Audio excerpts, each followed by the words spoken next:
Well, hello everyone. As I'm enjoying this really nice cold Kolsch beer that's non-alcoholic in my garden in Reno, I wanted to talk to you about identity resolution. What else? And I've been talking about this for quite some time now, but this time I wanted to bring it to life with a real example. Many of you may know, or many of you may not know, that I'm a big New Balance fan, and I wanted to showcase my customer journey with them to show to you how, in general, identity management can become a very challenging topic for any omni-channel brand.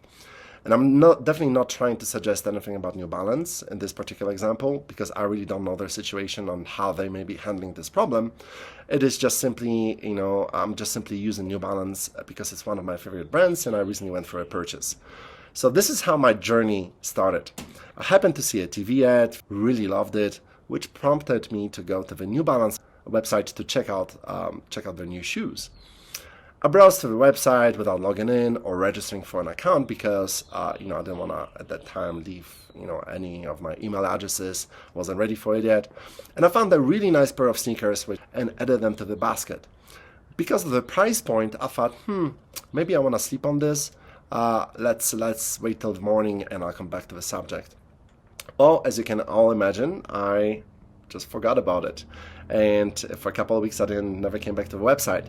But after a couple of weeks, I went on the internet, and as I was browsing the different news channels and so on, I came across a display ad from New Balance, which reminded me about the shoes that I was looking at.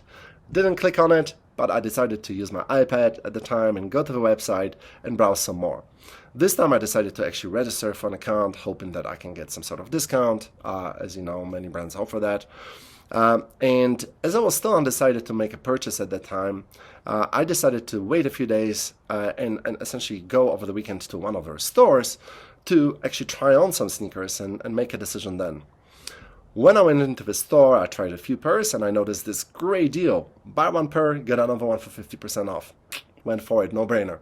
I paid by my credit card, and at that point I also left my mobile number at the checkout.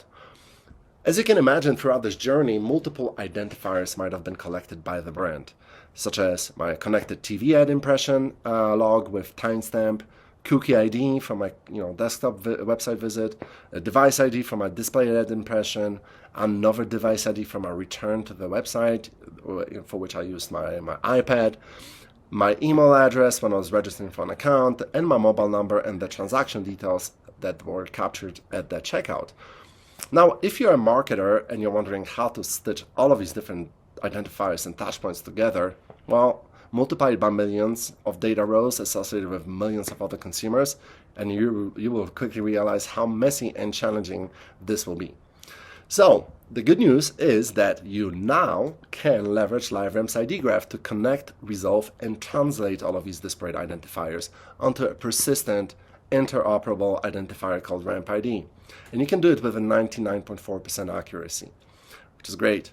This ID graph is the most comprehensive in the industry because it tracks more than 5 billion name and postal records, 1.1 billion email addresses, and over 600 million phone numbers.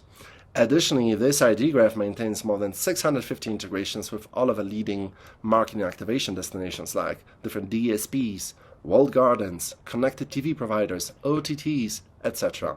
And it translates PII to a destination-specific Ramp ID, which means that you no longer even have to activate media by sending PII. You just activate on a Ramp ID and your PII never leaves your premises.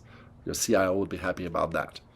Once you activate a campaign on a Ramp ID, you'll be able to get exposure logs on a Ramp ID, which means that all of the offline and online touchpoints now would be joined on the same identifier called Ramp ID.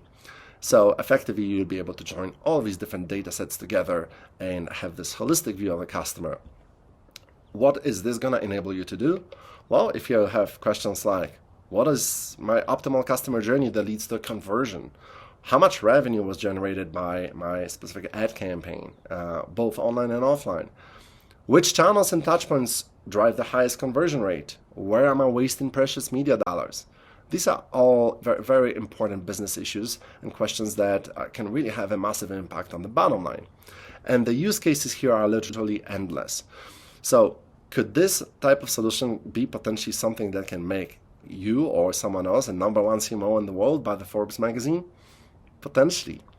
If you'd like to learn more, feel free to hit me up and I'll happily speak with you or introduce you to one of my wonderful colleagues at LiveRamp who will be able to help.